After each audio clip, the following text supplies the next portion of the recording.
단 한 번도 패배하지 않은 미국의 명장 조지 패튼. 뛰어난 전략, 강한 카리스마, 그리고 개더러운 성격으로 유명했던 조지 패튼은 빠른 기동전과 거침없는 돌파 작전으로 독일군을 압박하며 항상 승리를 거두었습니다. 오늘은 2차 대전에서의 패튼의 활약에 대해 함께 알아보시죠. 먼저 1942년 11월로 돌아가 보겠습니다. 당시 유럽은 이미 히틀러 손에 넘어간 상태였고, 북아프리카에서는 독일의 롬멜과 영국의 몽고메리가 이집트의 랄라메인에서 치열한 전투를 벌이고 있었습니다. 연합군은 바로 유럽 본토로 상륙하는 대신 북아프리카를 장악해 지중해의 제해권을 확보하고 이후 이탈리아로 진출해 추축군을 압박하는 전략을 세웠습니다. 이집트에서는 영국군이 롬멜의 진격을 성공적으로 저지하고 있었기에 연합군은 모로코와 알제리 방면으로 상륙 작전을 감행하기로 합니다. 이때 패튼은 아이젠하워의 지휘 아래 3만 명의 병력을 이끌고 모로코 카사블랑카에 상륙하는 임무를 맡았습니다. 미군은 비시 프랑스군의 저항을 받으며 어려움을 겪었지만 사실 프랑스군은 전투 의지 자체가 크지 않았습니다. 미군 전투기와 전함의 포격이 시작되자 프랑스군은 누구보다 빠르게 항복했고, 연합군은 계획대로 모로코와 알제리를 점령하는 데 성공했습니다. 한편 이집트에서 롬멜과 싸우던 몽고메리는 결국 독일군을 격퇴하고 리비아를 넘어 튀니지 근방까지 롬멜을 추격했습니다. 이제 연합군이 튀니지만 장악하면 북아프리카 전선이 마무리될 상황이었죠. 튀니지는 쉽게 함락될 것처럼 보였고 미군 제2군 단장 로이드 프레덴달은 공세를 감행했습니다. 하지만 독일 사령관 아르님은 필사적으로 방어했고 1943년 2월 14일 이집트에서 후퇴한 롬멜의 병력이 튀니지 방어선에 합류하면서 미군의 상황은 더욱 어려워졌습니다.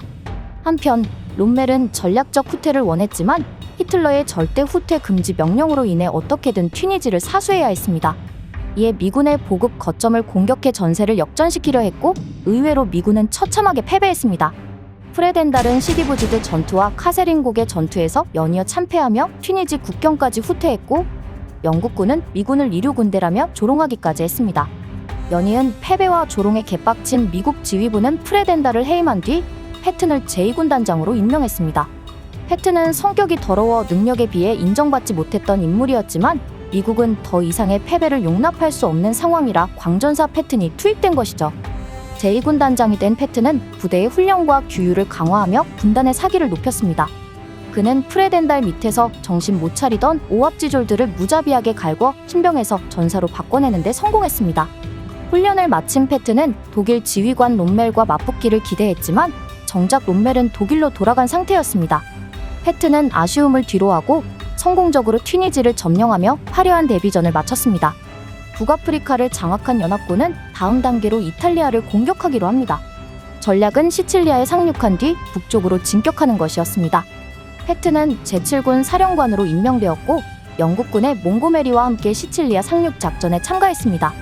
패튼은 남부, 몽고메리는 동남부에 상륙한 뒤 중앙으로 진격했으며 두 사람은 추축군의 방어선을 뚫으며 전진했습니다.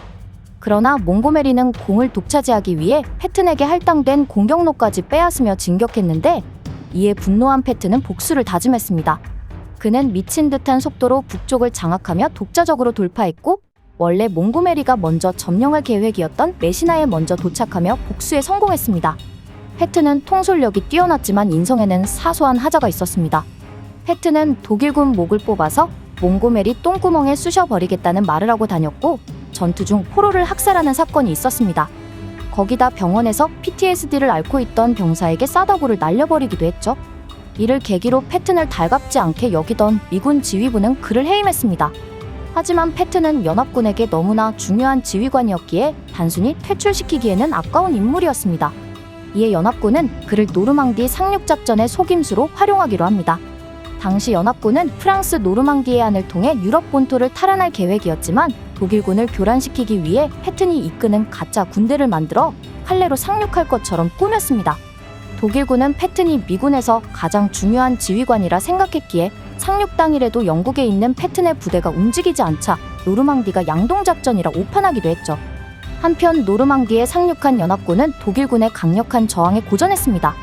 결국 패튼이 다시 호출되었고 그는 미친 듯한 속도로 진격하며 독일군을 박살냈습니다.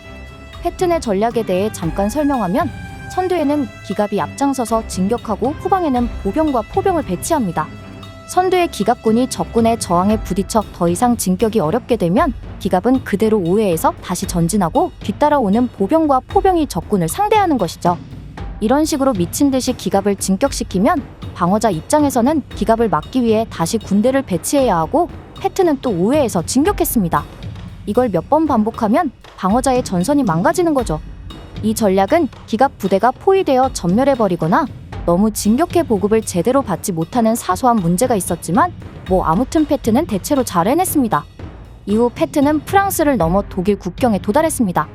1944년 12월 독일군은 아르덴 대공세를 감행하며 마지막 반격을 시도했습니다.